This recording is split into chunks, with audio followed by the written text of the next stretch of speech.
Oggi Erasmus Day al Liceo Linguistico Leonardo, un progetto ambizioso che prevede appunto diverse iniziative Erasmus. Quali, Preside?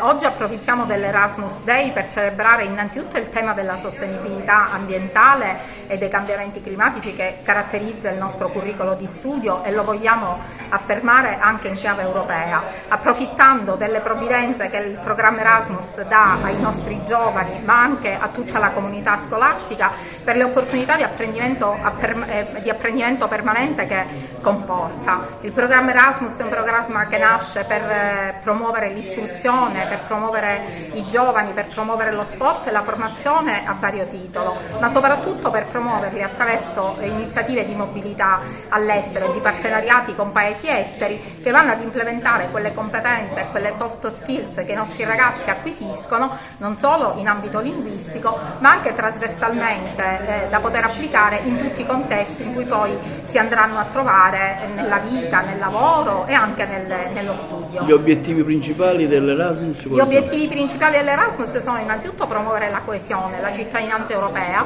la qualità dell'istruzione, ma anche e soprattutto quali obiettivi specifici? La mobilità, intesa appunto come esperienza di scambio e di confronto di sistemi nel caso dell'istruzione, ma anche di modi di vivere e culture diverse che non possono che arricchire il patrimonio formativo dei nostri ragazzi.